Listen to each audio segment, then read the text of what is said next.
স্কুলে পড়লেন না কেন, মাদ্রাসায় পড়লেন কেন?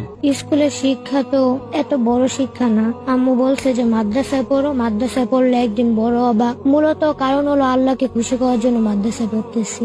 স্বপ্ন কি আছে? আমার স্বপ্ন আল্লাহকে খুশি করাই, একজন হাফেজ হবো, একজন ভালো মানুষ হব, এটাই স্বপ্ন। আমার বাবা চাকরি করে, মা বাসায় কাজ টাজ করে, হাউস ওয়াইফ। বড় হয়ে মায়ের জন্য কি করব? বলছিল আম্মু যে আমি মরার আগে যেন শুনতে পারি যে তুই হাফেজ হবি। আমিও আল্লাহর কাছে দোয়া করে যেন হাফেজ হইতে পারি। পারবা মায়ের স্বপ্নটা পূরণ করতে? মানে আল্লাহ তালার কাছে গিয়েছি, এখন আল্লাহ তালা ফিরাই দিবে না।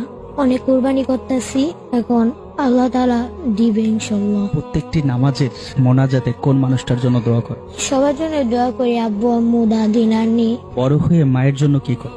দেখি আল্লাহ তালার কাছে গিয়েছি, আল্লাহকে খুশি করার জন্য গেছি, যে আল্লাহ তালা যেটা ভাগ্যে রেখেছে ওইটাই হবে। মাকে এত বেশি ভালোবাসো কেন? জন্ম দিয়েছ আম্মু, একজন নবীজির কাছে একটা সাহাবী গেছিল যে হে রাসূলুল্লাহ, আমার মার অধিকার কতটুকু আর বাবার অধিকার কতটুকু।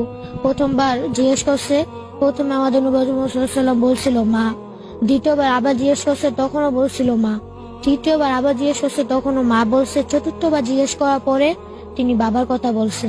তাহলে মার গুণ 70 আর বাবার 23 গুণ। এজন্য দুজনের সমানভাবেই দেখি আমি। মাদ্রাসা থেকে বাসায় আসলে অনেক খুশি হয়, অনেক কিছু রান্না করে খাওয়ায়।